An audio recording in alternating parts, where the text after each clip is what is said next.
Magandang umaga na naman po sa atin at panibagong araw. Napakagandang umaga, panibagong vlog na naman po tayo. Ito, mayroon tayong bagong dating na Vios J Manual 2017 model. Ipipicture po natin itong ating bagong dating na may mga kunting issue pero minor lang po kasi sa labas lang. Dahil itong sasakyan, ang totoo niyan, bali kinuha natin to sa first owner, pero ang nakapangalan kasi sa papel, company car. Pero wag po tayo mag-alala kasi isa lang tao ang gumamit po nito. Tapos ano siya, kasa record. Kaya yung kanyang tinakbo na 58,000 ay legit po siya. Pwede nating pa-scan kung sakali man na may duda tayo sa tinakbo. Saka yung interior, mga makina ng sasakyan, wala tayong magiging problema dahil 100% po na maayos. So ito, papasilip po natin. Una, itong kanyang harapan. Ito pala guys, bali medyo lowered po siya. Pero yung kanyang stock na mga spring na apat, nandun po sa likod. Ipapasilip natin mamaya. Pwede nyong ibalik o kaya naman pwedeng ganito na as is. So ito, napansin natin itong kanyang buong bumper. Ayan oh, umaagos yung pintura. Mapapansin nyo. Ito, retouch na tong portion na to, itong harap. Tapos itong extension ng bumper, oh, kikita nyo medyo tuklap-tuklap. Kasi nilagyan niya ng extension bumper. Pwede naman natin itong tanggalin kung sakali. O kaya ganyan na, pwede nating ipa-retouch itong mga sagi-sagi na yan. Yan, oh, hindi may iwasan. Pero ito, pansinin nyo itong kanyang plaka guys, buong buo. Ibig sabihin, wala siyang indication ng bangga. Talagang maayos yung sasakyan. Hindi lang may iwasan talaga na may mga sagi. Yan oh. Kagaya nung nabanggit ko kasi, issue ng company sa kanya.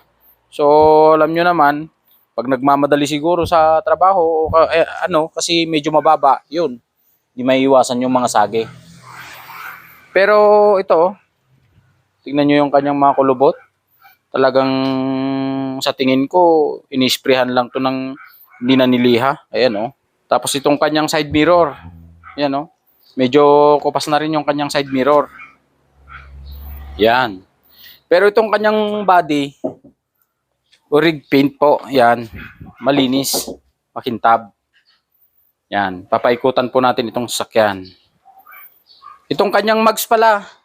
Yung apat na gulong. Yan. Nakamags na po siya na Boxray mags. 195/60/15 yung sukat ng kanyang gulong. Pero medyo malapad. Kaya sakto lang dito sa Vios natin. Tapos itong kanyang likod. Original paint pa rin yung kanyang likod. Pero itong kanyang tail light, itong spoiler pala na nilagay, hindi na po inayos. Yan oh. Kupas na po yung kanyang spoiler. Sa bagay, mga accessories lang po ito. Pwede nating tanggalin ito na iparepaint ulit kung sakali man. Pero ito, nilagyan niya ulit ng extension. Yung bumper sa likod, pampapogi ng sasakyan. Pero maayos naman po itong sasakyan natin. Ito lang yung salamin. Pero may conduction sticker po. Yan. Urig po yung kanyang salamin sa likod. Ang napansin ko lang itong tint. Yan o, nag-expire na yung kanyang tint. Pwede nang palitan ito. Yan. Expired na yung tint ng kanyang salamin. Pero original po yung kanyang salamin sa likod. Tapos itong side, yan, original paint, maayos. May mga kalmot lang, yan oh. Yan. May mga kalmot. Pero yan, may mga extension din po yung kanyang laylayan, yan oh. Mga accessories. Hindi na naisama sa kulay, medyo kupas na. Pero pwede nating tanggalin tong mga to kasi accessories lang naman po yung mga yan. So yun, ipapasilip natin yung kanyang loob.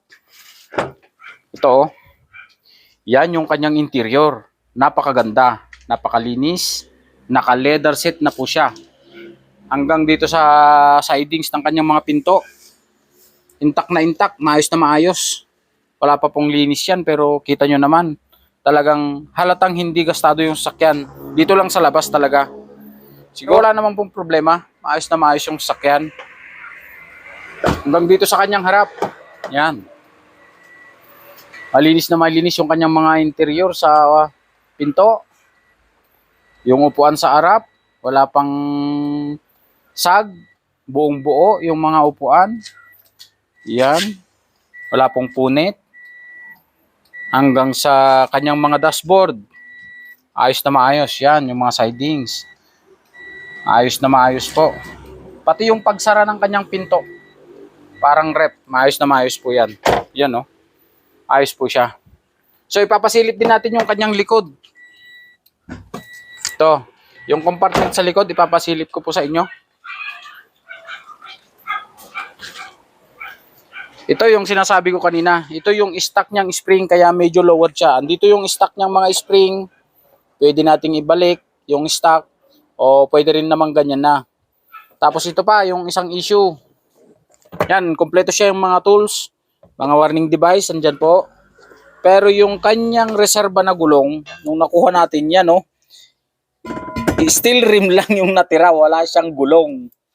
So, sa mga interesado po dito sa BIOS, pwede nating pag-usapan yan, pwede naming lagyan, o kaya as is nang ibenta namin na ganito.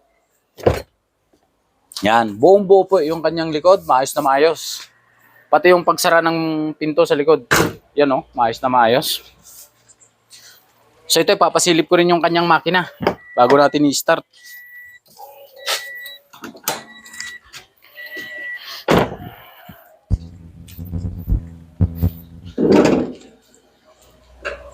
Ito yung kanyang makina. So, bali nilagyan na po yun ng shock, yung kanyang hood. Yan o. Kaya pag open mo, kusa nang aangat yan. Tapos itong cover ng makina, itong dual BBTI niya, pininturahan na po nung may-ari. Pero pwede namang ibalik sa dati kasi ang dating kulay po nito sa original, silver. Kaya pwede nyong ibalik yung kulay, pwede namang ganyan na kasi maayos naman po yung cover niya, wala namang tama. Tapos ito, oh, malaking tulong din po ito pag kumukurba yung kotse.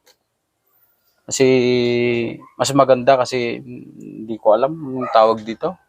Racing kit. Oo, racing kit. Yan. Itong kanyang side, maayos na maayos. Wala pong indication ng bangga. Ito po yung unang sinilip ko nung kinuha tong sasakyan. Yan, oh, marumi lang siya. Pero maayos, matino itong sasakyan. Wala pa pong nagagalaw sa makina. Yan. Tuyong-tuyo yung kanyang makina. Walang leak, walang tagas. Yung kanyang battery na Motolite Enduro. Pero hindi na po yan yung stock. Alam ko hindi na ganyan yung stock. Kasi mas maliit po yung battery ng BIOS. So ito, dual BBTI na 2017 model po. Manual. Yan. I-start po natin. Para marinig yung kanyang makina.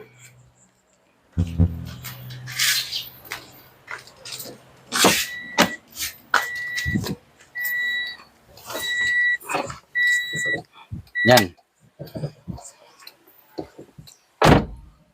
Yung kanyang original na tinakbo is 52,000. Yan po. Start na po natin. Yan. Walang naiwang ilaw sa dashboard. Ibig sabihin, walang indication ng sira itong sasakyan. Ayos na maayos. Itong umiilaw na yan, yan po yung seatbelt. Ito po yung kanyang stereo. Maayos na maayos. Yan, yung buong dashboard. Intact na intact. Airbag. Yan, pit na pit. Hanggang dito sa baba. Yan, oh. Yan, pati cambio. Napapansin nyo po, talagang hindi siya makintab. Ibig sabihin, talagang hindi siya gastado pa. So itong kanyang manubela, may cover siya pero pwedeng tanggalin. Sinilip ko na itong loob nito, maayos na maayos. Yan, oh. Yan. Hanggang dito sa side na to, buong buo. Wala pong tama itong loob ng sasakyan. Talagang napakatino. Kailangan lang siguro to konting details ito sa ceiling kasi medyo marumi. Siguro nung nilabas sa kasa, hanggang ngayon, talagang hindi na nilinis. Pero yung kanyang mga sides, yan po, intact na intact. Wala pong mga gasgas, walang mga tama-tama sa loob. Hanggang dito sa mga upuan, wala pong mga punit, maayos na maayos. Pati yung mga apakan, yan, oh. Siguro isa, dalawa lang yung sumasakay dito. Yan, check po natin yung kanyang hazard. Yan, gumagana. Kanyang headlight, park light, headlight, you know. Yan, bright, low, busina. Bali yung busina pala nito, naka-Bush Europa na po siya. Tapos itong aircon sets natin. Yan, nagana. Malamig na malamig yung kanyang aircon. At itong kanyang stereo. Yan, gumagana po yan. Yan, pinatay natin. Maayos na maayos po itong kotse natin. Pwede po siyang pang long trip o pang pasyal. So, sa mga naghahanap po ng ganitong mga kotse, pwede nyo pong i-avail itong ating kotse. Ilalagay po namin yung aming contact number sa baba po ng ating video para madali nyo po kaming kontakin o kaya i-inquire itong ating kotse. Itong kanyang tint sa harap, itong kanyang salamin, yan medyo ano na siya. Pwede nating palinis to ulit, patanggal. Pero itong salamin dito sa harap, naka-conduction sticker po yan. Yan, kaya original paint po lahat ang kanyang salamin. Wala po siyang indication ng bangka. Maayos na maayos po itong kotse. Yan, unat-unat po siya. Hanggang sa bubong.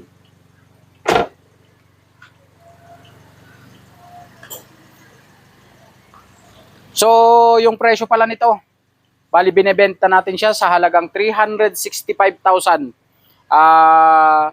Bios J manual na 2017 model. Matino, maayos, pwedeng pang long drive. Yun lang, may mga issue konti, may mga dent, may mga gas-gas. Pero maayos na maayos po ito. Pwede nating pag-usapan yung presyo, pwede nating ibawas kung sakali man. Negotiable po yung kanyang price. So, kung gusto nyo pong ma-inquire itong ating BIOS, ilalagay po namin yung aming contact number sa baba ng ating video para madali nyo po kaming kontakin o sakaling mag-inquire po kayo sa ating BIOS. So, ano pang hinaantay nyo? Tawag na. So, baka naman nagustuhan nyo itong ating bagong BIOS. Baka pwede nyo namang i-like o kaya i-share yung ating video o kaya i-click yung ating maliit na notification bell para lagi po tayong updated sa ating mga susunod pang mga sasakyan. So maraming salamat po. Magandang umaga po sa atin.